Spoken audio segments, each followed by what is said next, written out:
नमस्कार दोस्तों, कैसे हैं आप सभी। तो आज की वीडियो बहुत इंपॉर्टेंट होने वाली है और इस वीडियो को मैं काफ़ी लेट शूट कर रहा हूँ। इस टाइम करीब 12 बज रहे हैं रात के और ये वीडियो आपको सुबह को मिलेगी। तो आजकल बच्चों की डिमांड आ रही थी कि आप इस साल प्रैक्टिकल की वीडियो नहीं बना रहे हो। तो ये बात सच है कि प्रैक्टिकल की वीडियो इस साल मैं नहीं बना पाया, बट पुरानी वीडियो उनको आप देखिए, वो वीडियो बिल्कुल बेहतरीन है। आप लोग देख भी रहे हो बड़ी संख्या में उसको। तो आज मैं आपको बताऊंगा कि प्रैक्टिकल में टिप्स क्या हो सकती हैं आपके लिए, फाइनल टिप्स जो आपको बहुत फ़ायदा कर सकती है। और ये बिल्कुल मतलब एक तरह से जो नेचुरल चीज़ें होती हैं, जो एकदम बिल्कुल आप समझ जाइए कि रियल चीज़ें, कोई इसमें बुकिश लैंग्वेज या बुकिश बातें, कुछ भी आइडियलिस्टिक बहुत बोलना बच्चों को, ये कर लेना वो कर लेना, इसमें ऐसा कुछ नहीं है। इसमें एग्जैक्ट वही बातें मैं आपको बताऊंगा जो बातें आपके लिए काम की हैं। तो इसको शुरू करते हैं और मैं आपको एक एक करके पॉइंट्स क्लियर करूंगा और आप इन पॉइंट्स को ध्यान से समझिएगा कि मैं आपको क्या क्या पॉइंट्स दे रहा हूँ। देखो, मैंने कुछ पॉइंट सेलेक्ट किए हैं, पहले से ही बोर्ड पे लिख लिया मैंने। वो ये मेरी अब तक की टीचिंग लाइफ का एक्सपीरियंस है, जो मैंने यहाँ पर सीखा है और जो आपके काम आ सकता है, क्योंकि मैं बहुत प्रैक्टिकल ले चुका हूँ। और मैंने अपनी कोचिंग में अनुराग तेरी क्लासेस में प्रैक्टिकल लैब बनाई है। तो इससे आप समझ सकते हैं कि I am so crazy about practicals और मुझे प्रैक्टिकल फिजिक्स के कितना शौक है करवाने का। तो ये पॉइंट्स को आप बिल्कुल सीरियसली लीजिएगा, पूरी वीडियो देखिएगा। शुरू करते हैं इसको। पहला पॉइंट है हम्बल एंड पोलाइट। जब आप जाते हो प्रैक्टिकल में टीचर के सामने, तो आपको बहुत हम्बल और पोलाइट होना चाहिए। इस तरह आपके हाथ पीछे रहने चाहिए, आपको दिख नहीं रहा हो कैमरे में, और आपको इस तरह यस सर, यस सर, इस तरह से यस सर, नमस्ते sir, thank you sir, thank you sir.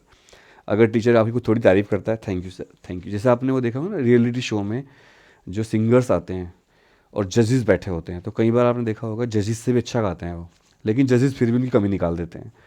तो वो ऐसे कर, okay sir, okay, I will keep in mind sir, thank you sir, sorry sir. तो उस टाइम वो गुरु हैं, हो सकता है आपकी गलती ना हो, वो आपको डांट रहे हो, तो आप सुनो और पोलाइट रहो। वो बेसिकली आपको डांट इसलिए दे रहे हैं कि वो आपको देखना चाह रहे हैं कि आप कितनी उनकी बात सुन रहे हो। और जब आपने पेरेंट्स को सुना होगा, कई बार पेरेंट्स कहते हैं कहना नहीं मानते हो तुम, तो ये भी एक गुण होता है। जब आप बड़ों के सामने चुप हो जाते हो और एक्सेप्ट कर लेते हो उनकी डांट फटकार को, तो उससे फ़ायदा मिलता है, आशीर्वाद मिलता है। तो टीचर कुछ भी कहे, yes sir, thank you sir, sorry sir, okay sir, I will keep in mind sir. अच्छा, कुछ बातें हो सकता है वो गलत कहें, आपको भड़काने की कोशिश करें, तो इस तरह का आपको। तो पहला पॉइंट बहुत इंपॉर्टेंट था, अगर समझ में आ गया तो कमेंट करिएगा कि हम्बल एंड पोलाइट का मैंने क्या मतलब लिखा और क्यों लिखा है। नीट एंड क्लीन, ये जनरली लोग ध्यान नहीं देते इसके ऊपर, खासकर लड़के। नीट एंड क्लीन, आपको नहाकर, अगर आपकी थोड़ी दाढ़ी आ गई है तो उसको शेविंग करके अच्छी तरह से, या उसको थोड़ा ट्रिमिंग करवा कर, कपड़े नीट एंड क्लीन का मतलब ये नहीं कि आप ब्यूटी पार्लर चले जाओ और वहाँ पर आप घस्सा लगवा रहे हैं मुंह पर, मेकअप कर रहे हैं, ऐसा नहीं, बिल्कुल नीट एंड क्लीन।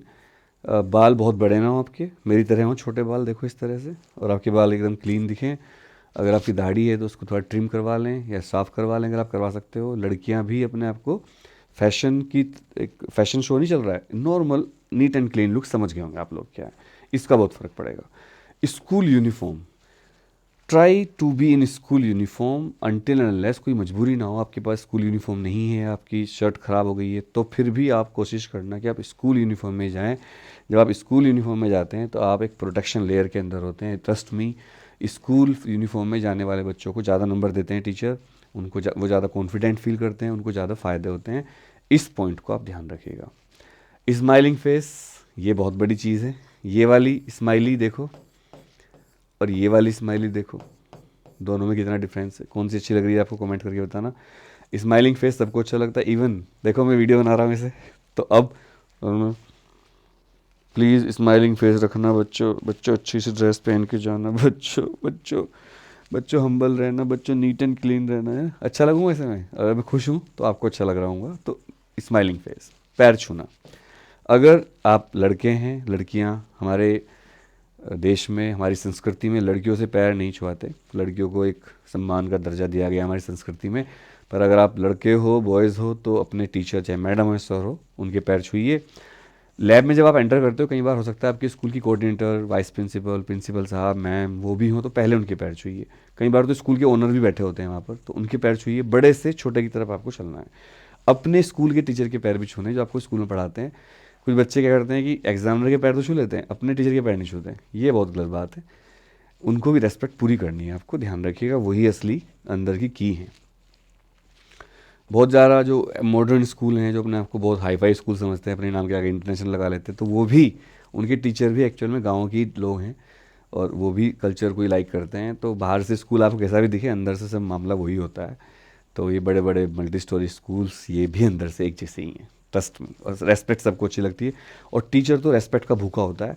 टीचर को आप एक बार को फीस मत दो चलेगा, लेकिन रेस्पेक्ट चाहिए असली टीचर को। 1-2% लोग हो सकते हैं पैसे के पीछे हों, लेकिन जनरली टीचर पैसे के बजाय रेस्पेक्ट को बहुत ज़्यादा इंपॉर्टेंस देते हैं। हाथ खाली ना हो, इसका मतलब ये नहीं कि आपको पैसे लेके जाना है, हाथ खाली ना हो, लो सर पैसे, लो सर, लो 100 की गड्डी, लो सर 500 किलो सर, पैसे उड़ा दूंगा सर। इसका मतलब ये नहीं, हाथ खाली ना हो मतलब आपके हाथ में एक फ़ाइल होनी चाहिए आपकी जब आप जाओ। तो अगर टीचर ने कहा कि खाली हाथ आना फिर तो अलग बात है, लेकिन उस टाइम भी आपके हाथ में पेन होना चाहिए और आपको ऐसे रखना चाहिए अपनी रजिस्टर, या ऐसे रख सकते हो, आप ऐसे पकड़ सकते हो, यस सर, मैं आई कम इन सर। अगर आपको दूसरे रूम में टीचर बुला रहा है, आप किसी और रूम में प्रैक्टिकल कर रहे हो, दूसरे रूम में वाइवा चल रहा है, तो आप मैं आई कम इन सर कह के ही निकले जाएंगे, और आपके हाथ में फ़ाइल वगैरह आपकी होनी चाहिए, और जो इस कॉपी पे आप प्रैक्टिकल कर रहे हो वो भी आपको लेके जानी चाहिए, अनटिल अनलेस आपको मना ना किया जाए कि बेटा कुछ लेके मत आओ, खाली आता हो, है ना। तो ये पॉइंट हो गया। अच्छा, जो जो पॉइंट मैं क्लियर करते जा रहा हूँ उनके आपको समझ में आ रहे हैं मीनिंग क्या, वो भी आप एक्सप्लेन करो। कुछ पॉइंट अगर आपके दिमाग में, वो भी आप ऐड करके कमेंट में बता सकते हो सकता है मुझसे छूट गई बहुत सारी चीज़ें, हम भी आप लोगों से सीखते हैं। या आपका प्रैक्टिकल हो चुका हो तो आपको क्या क्या वहाँ पता चला, कोई आप सजेशन देना चाहते हो वो भी आप यहाँ पर करिएगा। रिटर्न मटेरियल और आपकी जो फाइल वगैरह हैं, वो रिकॉर्ड जो है आपका, वो देखिए प्रैक्टिकल के 30 नंबर जो होते हैं उनमें हर चीज़ के नंबर डिवाइडेड होते हैं। तो जो आपकी फ़ाइल है रिटर्न, वो भी उसके मार्क्स हैं।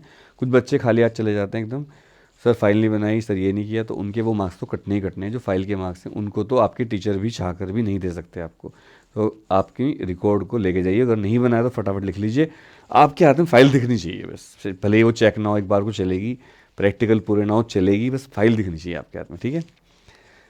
ये पॉइंट जो है स्कूल की बुराई, तो जब मैं वीडियो के पॉइंट्स कलेक्ट कर रहा था तो हमारी टीम ने हमें कहा कि ये पॉइंट मत डालिए आप, स्कूल की बुराई नहीं, लेकिन ये इसका मतलब क्या है। कुछ बच्चों को स्कूल पसंद नहीं होता अपना, कुछ बच्चों को स्कूल की, और कई बार स्कूल की कमियां होती भी हैं, स्कूल प्रैक्टिकल नहीं करवाते, लैब नहीं होती वहाँ पर।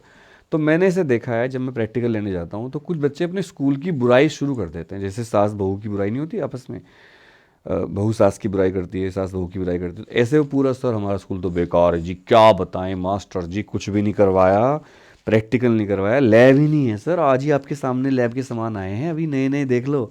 ठीक है, ऐसा होता है, बट भाई मेरी आपसे एक सजेशन है, रिक्वेस्ट है कि कभी भी आपको स्कूल की बुराई नहीं करनी है अपने एक्सटर्नल एग्जामिनर के सामने। क्यों? एक तो उसको सब पता है, टीचर स्कूल से आते हैं, उनको पता है क्या स्कूल की स्थिति सब, तो आप क्यों अपने स्कूल की बुराई करके अपने अपने स्कूल की इमेज ख़राब कर रहे हो। उनको पता चलेगा स्कूल वालों को, प्रिंसिपल को, तो उनको बुरा लगेगा। दूसरा, स्कूल आपका है, आप वहाँ पढ़ते हो, तो आपकी इसमें इंसल्ट है। तो कभी भी स्कूल की बुराई नहीं करनी। अगर आपको कोई चीज़ नहीं आती प्रैक्टिकली, सर मैं उस दिन नहीं आया था, सॉरी सर मैं नहीं कर पाया सर, या मैं भूल गया हूँ, स्कूल की बुराई मत करिए। तो पूछेगा स्कूल ने करवाया था, हाँ सर करवाया था, बट मेरी गलती है सर। तो इससे आपके टीचर जो वहाँ बैठे होंगे बहुत खुश होंगे, और आपके स्कूल भी आपके साथ अच्छा रिलेशन रखेंगे। डोंट ट्राई टू फूल, ये पॉइंट बहुत इंपॉर्टेंट है, जो सबसे ज़्यादा बच्चे ट्राई करते हैं। बच्चों को कुछ, कई बार कुछ चीज़ नहीं आती वाइवा में, उनको कुछ समझ में नहीं आता, तो वो टीचर को मैनिपुलेट करने की कोशिश करते हैं, ऊल जुलूल आंसर देने की कोशिश करते हैं, एरोगेंसी दिखाते हैं, या और टेक्निकल वर्ड यूज़ कर लेते हैं जो उनको टीचर को नीचा दिखाने के लिए। तो बस जहाँ आपने किया, फिर तो अगर आपके स्कूल के प्रिंसिपल भी कहेंगे सर इसको नंबर दे दो, टीचर नंबर नहीं देगा आपको, चिढ़ जाएगा आपसे वो। कई बार हो सकता है आपकी नॉलेज उनसे ज़्यादा हो, हमसे ज़्यादा हो, बट टीचर के सामने पोलाइट रहना ही पहला पॉइंट मैंने लिखा था, हम्बल एंड पोलाइट, तो ये पॉइंट इससे कनेक्टेड है। डोंट ट्राई टू फूल, अगर आप कुछ नहीं आता सॉरी सर बोल दीजिए, सॉरी सर, या उसके आसपास थोड़ा आंसर दे दीजिए, बट ऊल जलूल आंसर मत दीजिए, ये दिखाने के लिए कि आप बहुत इंटेलिजेंट हो। उसके लिए बहुत चांस मिलेंगे, अभी थोड़ा रुक जाओ। बी क्लियर, क्लियर कट मतलब बिल्कुल क्लियर कट बताइए, जो बातें साफ साफ कहिए, इधर उधर की घुमा कर बात मत करिए। तो पॉइंट यहाँ पर मैंने सारे बता दिए आपको। इसके बाद आपके पूरे नंबर आने के पूरे चांस हैं। इस वीडियो को जो देख लेगा उसके 30 नंबर तो आ ही जाएंगे आराम से। कैसी लगी वीडियो और क्या पॉइंट आप ऐड करवाना चाहते हैं कमेंट में बताइए, और आपके प्रैक्टिकल के बाद कितने नंबर आएंगे ये भी इसके कमेंट में लिख दीजिएगा। Wish you all the best, love you all, और शेयर जरूर कर देना इस वीडियो को, जो शेयर करेगा उसके नंबर फुल आएंगे, मेरा आशीर्वाद है, और लाइक करेगा।